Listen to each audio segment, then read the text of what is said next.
Pathum Nissanka মারতি Australia প্যান্টটা খুলে ফেলাছে। Hello viewers, আসসালামু আলাইকুম। স্টার্টে অস্ট্রেলিয়া উইথ শ্রীলঙ্কার ম্যাচ দেখেছেন। পাথুম নিশাঙ্কা এই ওয়ার্ল্ড কাপের প্রথম সেঞ্চুরিয়ান। ঠিক আছে, মাত্র 52 বলে 100 রান করেছে, নট আউট। 181 রানের টার্গেটে পাথুম নিশাঙ্কা একাই করেছে 100 রান। ঠিক আছে, তারা সাপোর্ট করেছিল কুশাল মেন্ডিস 38 বলে 52 রান। ঠিক আছে, আর এই ম্যাচটা শ্রীলঙ্কা জিতে তারা সুপার এইটে চলে গেল, আর অস্ট্রেলিয়া আউট হয়ে গেল। কারণ অস্ট্রেলিয়া এখন তাগায় আছে আয়ারল্যান্ডের দিকে।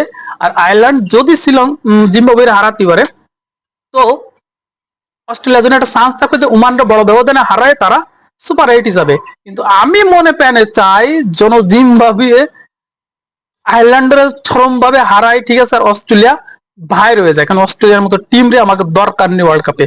আমার সবচেয়ে ঘৃণিত টিম হলো অস্ট্রেলিয়া। ঠিক আছে, ইন্ডিয়া, তারপরে আছে মনে করেন নিউজিল্যান্ড, ইংল্যান্ড, এগুলো আমার মোট্ট পছন্দ না। আমার পছন্দের টিম হচ্ছে সাউথ আফ্রিকা। তারা একবার ওয়ার্ল্ড কাপ দিয়াই লাগবে। ঠিক আছে, ওয়েস্ট ইন্ডিজও চলে, শ্রীলঙ্কা নিলেও সমস্যা নেই।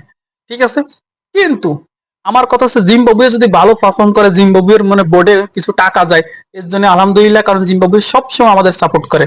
ঠিক আছে, আর এক জায়গায় সেকেন্দার রাজা ক্যাপ্টেন আছে, অস্ট্রেলিয়া হারাইছিল কত রানের জন্য, 22 রানে না 25 রানে। ঠিক আছে, এই জিম্বাবুয়ে তো এই দিক থেকে হ্যাপি। আর জিম্বাবুয়ে যেভাবে ক্রিকেটটা খেলতেছে, এতে মুশার আব্বানি, সেকেন্দার রাজা, ঠিক আছে, তো ইভেন্স, এরা যেভাবে ক্রিকেটটা খেলতেছে, তো ঠিক সেইভাবে যেন এরা আয়ারল্যান্ডের হারাতেই পারে আমি আশা করি।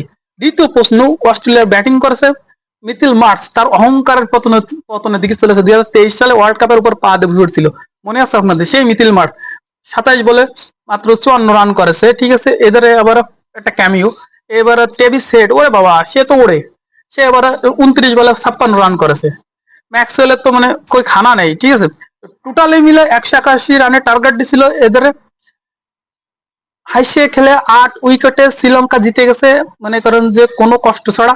ঠিক আছে, শ্রীলঙ্কা তো মনে করেন জয় সিরিয়া, সে কত খুশি, সে আছে captain. Congratulation Sri Lanka, time out Sri Lanka, যাই বলেন না কেন, তারা সুপার এইটে চলে গেছে। আর আমি আশা করতেছি আজকে ম্যাচটা 100%। ঠিক আছে, আমি আশা করি জিম্বাবুয়ে জিতুক এবং অস্ট্রেলিয়া আউট হয়ে যাক ওয়ার্ল্ড কাপ থেকে।